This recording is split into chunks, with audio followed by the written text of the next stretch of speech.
Hi friends, ఈరోజు నేను మీ అందరికీ ఒక విషయం చెప్పాలనుకుంటున్నాను. అది ఏమిటంటే, మనందరం ఆధ్యాత్మికతలో అంటే దేవుని గురించి తెలుసుకోవడంలో, అలాగే మనం అదంతా శ్లోకాల రూపంలో నేర్చుకోవాలని నేను ఈ చిన్న ప్రయత్నం చేస్తున్నాను. అందుకే అన్ని గ్రంథాల్లోంచి శ్లోకాలను ఇప్పుడు నేను నేర్చుకుంటూ నాతో పాటు మీ అందరూ కూడా నేర్చుకోవాలనే ఆశతో అందించాలనుకుంటున్నాను. హరే కృష్ణ. శతనిష్కోధనాధ్యశ్చ శతగ్రామేణ భూపతి శతాశ్వక్షత్రియో రాజా శతశ్లోకేన పండిత. భావం: 100 నిష్కలు ఉన్నవాడు ధనవంతుడు. 100 గ్రామాలు ఒకరికి క్రింద ఉంటే ఆయనని భూపతి అని అంటారు.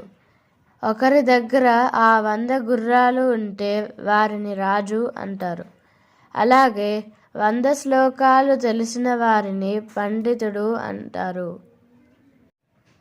శతం విహాయ భోక్తవ్యం సహస్రం స్నానమాచరేత్ లక్షం విహాయ దాతవ్యం కోటిం త్యక్త్వా హరిం భజేత్. భావం: 100 పనులు విడిచిపెట్టి అయినా భుజించాలి. 1000 పనులు విడిచిపెట్టైనా స్నానం చేయాలి. 1,00,000 పనులు విడిచిపెట్టైనా లేదా 1,00,000 మందిని వెంట రాకపోయినా దానం చేయాలి.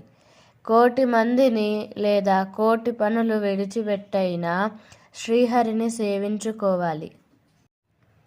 దివసేనైవ తత్కుర్యాద్ ఏన రాత్రౌ సుఖం వసేత్ అష్టమాసేన తత్కుర్యాద్ ఏన వర్షః సుఖం వసేత్ పూర్వే వయసి తత్కుర్యాద్ ఏన వృద్ధః సుఖం వసేత్ యావజ్జీవం తు తత్కుర్యాద్ ఏన ప్రేత్యః సుఖం వసేత్. భావం: పగలు అంతా కష్టపడి జాగ్రత్త చేసుకున్న వాడికి రాత్రి సుఖంగా నిద్రపడుతుంది. 1 సంవత్సరంలో మిగిలిన 8 మాసాలు కష్టపడి జాగ్రత్త తీసుకున్న వారికి వర్షాకాలము 4 మాసాలు సుఖంగా ఉంటుంది.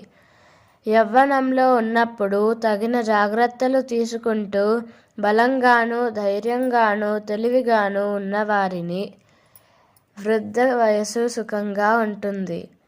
అలాగే జీవితం మొత్తం తెలివిగా తగిన పనులు చేస్తూ జాగ్రత్తగా ఉన్నవారికి మరణం సుఖంగా ఉంటుంది. అంటే జీవితం మొత్తం దైవం గురించి తెలుసుకుంటూ హరినామస్మరణ చేసిన వారికి మరణమే ఉండదు. అంటే జనన మరణ చక్రాలు ఉండవు అని అర్థం.